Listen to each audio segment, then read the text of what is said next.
Hello, my name is Dan Cobley and this is going to be a quick tutorial on the solo in Changing, the new song by John Mayer. This was released last Friday on the first wave of the kind of EP project, The Search for Everything. We're going to crack straight on with the solo. If you'd like to see me perform in this, click in one of the links in the description, I'll leave that in there. There's some parts of it that I think I actually did wrong, so I'm going to correct those for you today so you learn what I think is the correct way of playing it. Obviously we've not seen a video of John Mayer playing it yet, so we can't be sure, but I think most of the things I'm telling you are pretty accurate. Okay, so it starts off on the B string with a slide from the 13th fret to the 15th fret. Now the 13th fret's kind of like a grace note, so you don't really hear that. It starts like this. Simple enough. That is held for a couple of seconds like this. And then cut off. The next part starts on the D string on the 12th fret, where you play that twice, and then goes on to the G string, and I believe in the record as well you can hear the B string being hit on the same fret, so that's the 10th fret. You're doing a kind of partial bar here, and then going up to the 12th fret on the G string, so like this.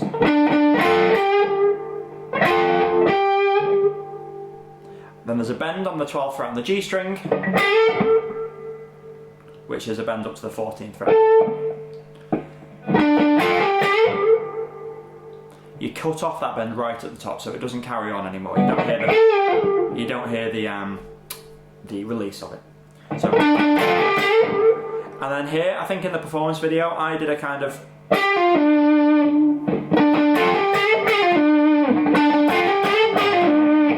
but I think in the actual song, it simply goes to the 12th fret on the D string again. So.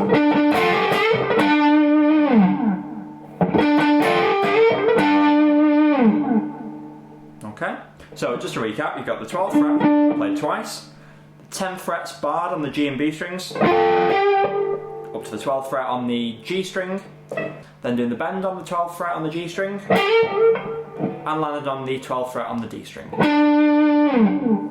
Okay, the next part I've seen played in a couple of different ways. I think I can hear this, the G string being played, the timbre of it, like the sound of the note is slightly different to some other covers that I've heard. So I think it's played like this. On the 5th and 7th fret, you're going to do a little hammer on the G string. And again, it's a very short hammer, and you shouldn't have... It's like that. And then you're going to use your right hand, I personally use my middle finger, to tap onto the 9th fret and pull off to the 7th and then pull off to the 5th.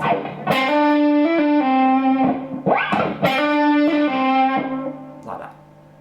And then it goes to a hammer on the 7th fret, pulling off to the 5th fret and slide into the 2nd fret. I've seen some people play this on the 7th fret on the D string, that also works. Personally, I think the next part along in the song requires you to be on the G string still. So.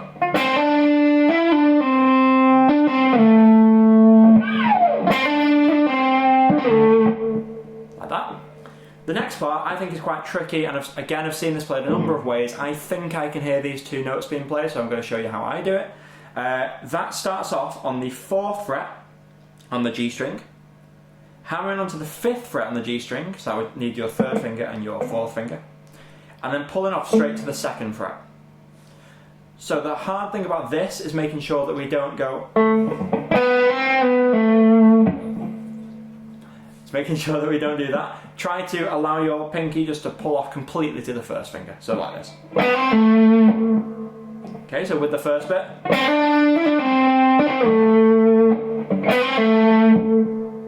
Okay, so the next part of this is quite tricky. We're going to slide up. As soon as we finish that 2nd fret, we're going to hammer on and slide all the way up to the 10th fret on the G string, and then slide further to the 12th fret. Those are two separate notes though. And from there, you're going to bend the 12th fret up to the 14th fret, release it and bend it again. So you are actually playing that bend rather than just bending from a hammer on. So. Try to be as exact as you can with these bends. I'll do a quick tutorial on how to do and how to perfect your bends in the next couple of days. but that is going to be the next part of the solo. So with the first bit, that is...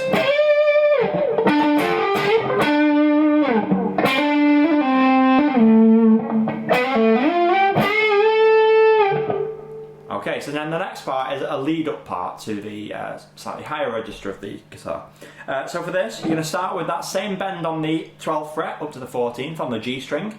And then you're going up the minor pentatonic scale that we all know and love. So, the bend on the 12th fret is just finished and you've cut it off at the top. Like a nice short bend. Going on to the 10th, then 13th fret on the B string. Playing the 10th fret on the E string.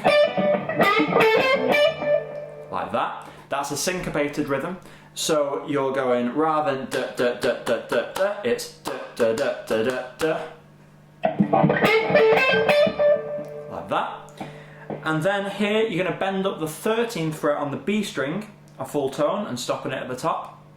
And playing the 15th fret on the E string.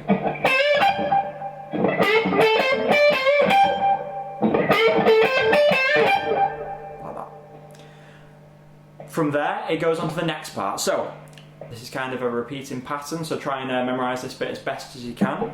We're going to start on the 15th fret on the B string, bend up a whole tone, and then play that 15th fret on the E string. Like that. You'll notice that the bend and the 15th fret on the E string aren't overlapping each. So I'm stopping the B string ringing with my right hand, and then playing the 15th on the E. From there, this is the part that you need to remember for the repeats. You're going to release the bend, pull off to the 13th fret, and then play the 15th fret again.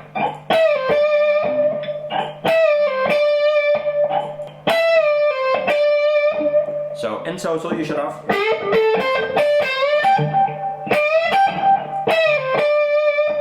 Okay, so the next part is roughly the same. You're going to do that same bend on the 15th fret, a whole tone. You're going to play the 17th fret this time, like that, and then it does roughly the same bit that you just did earlier. So the 15th fret bend again, 17th fret again, and then that release part again. So like this.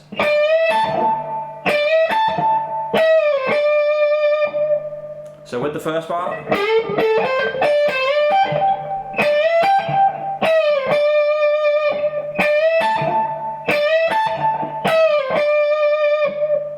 There we go. You'll notice you don't need to keep the bend all the way up at the top. In fact, it's probably better not to, so that your fingers don't get relaxed and then you end up doing a release from an awful note. So you'll notice I kind of settle my hands, then get back up to the top of the bend and then release it again. Okay, so the next part I'm not very good at, I'll be honest. Starts on an upbeat, on the 10th fret on the E string.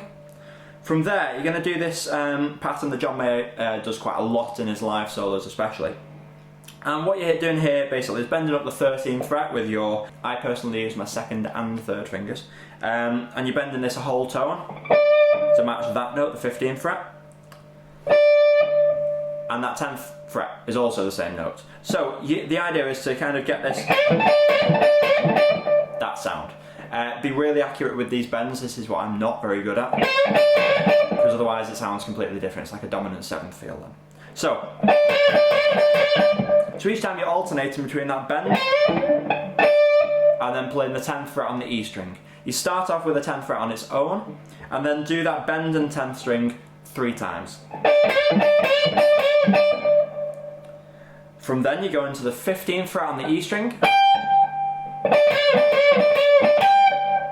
I think then I can hear this 10th fret being played again. Like that. And then from then you're going on to the next bit. And I've seen this bit being played quite a few different ways. I think I'm pretty close. You may favour other ways, but personally I found this sounded and felt good to me. So after that bend part, you're going to do a little kind of half tone slide from the 13th fret to the 12th fret on the G string and pull off to the 10th fret. So, and then play the 10th fret and pull off to the 10th fret again.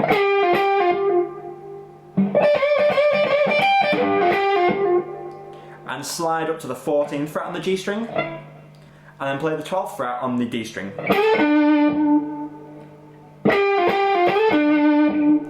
Then basically do the same pattern again, so the 10th fret on the D string to the 12th fret, hammer on, and then slide up to the 14th fret on the D string, and then play the A string on the 12th fret.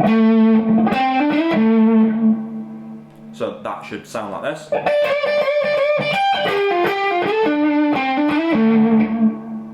Okay. I didn't do this on the performance video, but I think John Mayer probably did do this, and I've seen some other people do it. Credit where credit's due, I think it's probably the correct way of doing it, with a right-handed tap again.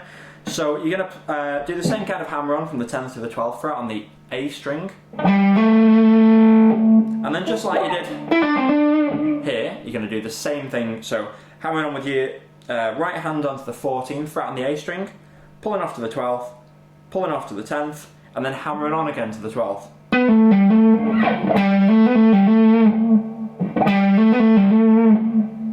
So with the bends.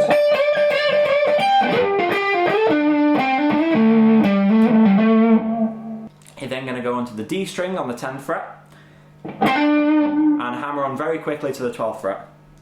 So then you're going to do that same kind of right-handed hammer on and pull off pattern on the D string. And then these two notes are kind of thrown away, but I can hear them on the CD, so I'll play them for you now. From the 10th fret on the A string, you're going to slide down to the 8th fret on the A string. Like that. So with the bends beforehand, you should have this pattern.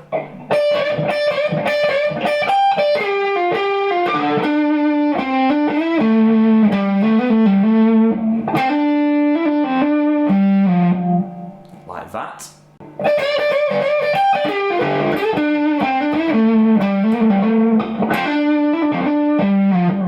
Like that, but played a bit better hopefully. From then you're going to do this kind of lead up part, which I love. I think this is great. I think it's very reminiscent of David Gilmour's kind of style. You're going to slide from the 10th fret to the 12th fret on the A string, then play the 10th and play the 12th on the D string. And then on the G string you're going to start off on the 9th fret and do a half bend up and then release it again.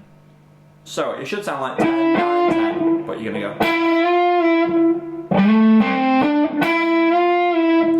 So 12, 10, 12, 9, 10, 9, like that. And then do a full tone bend on the G string on the 10th fret. Release it, so we should actually hear the release of this one.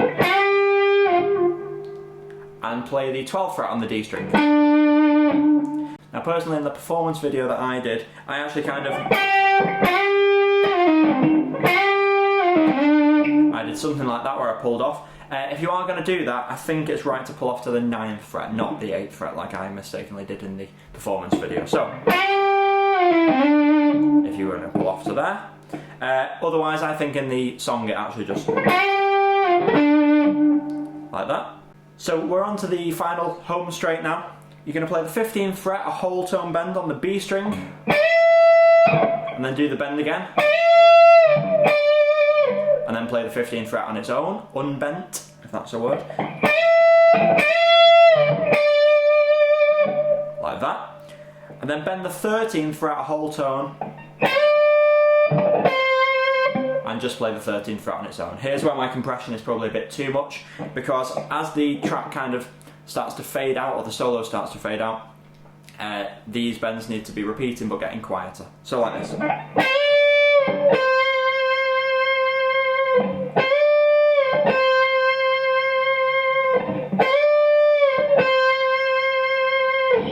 But you'll hear how I can't actually play that bend any quieter. So that's the not ideal thing about compression, but that's the last part of the solo. So together that would be...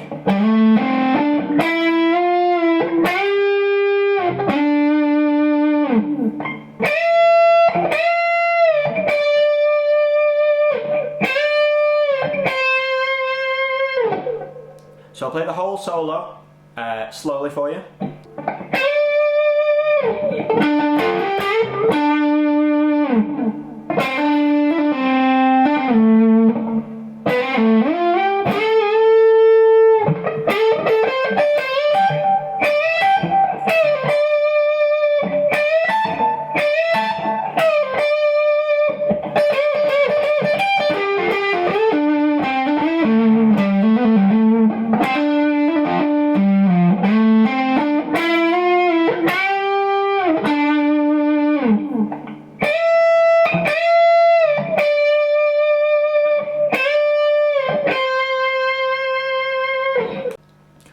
so I hope that helped you. This has been my first tutorial ever, and I wanted to make it a song that I didn't think there were enough tutorials of on YouTube at the moment. It's only been out a week. So if this has helped you, it'd be great if you showed the love with a thumbs up or a comment, especially if you make a cover after watching this. I'd love to know and I'd love to watch it. Thanks again, I'll see you in the next one.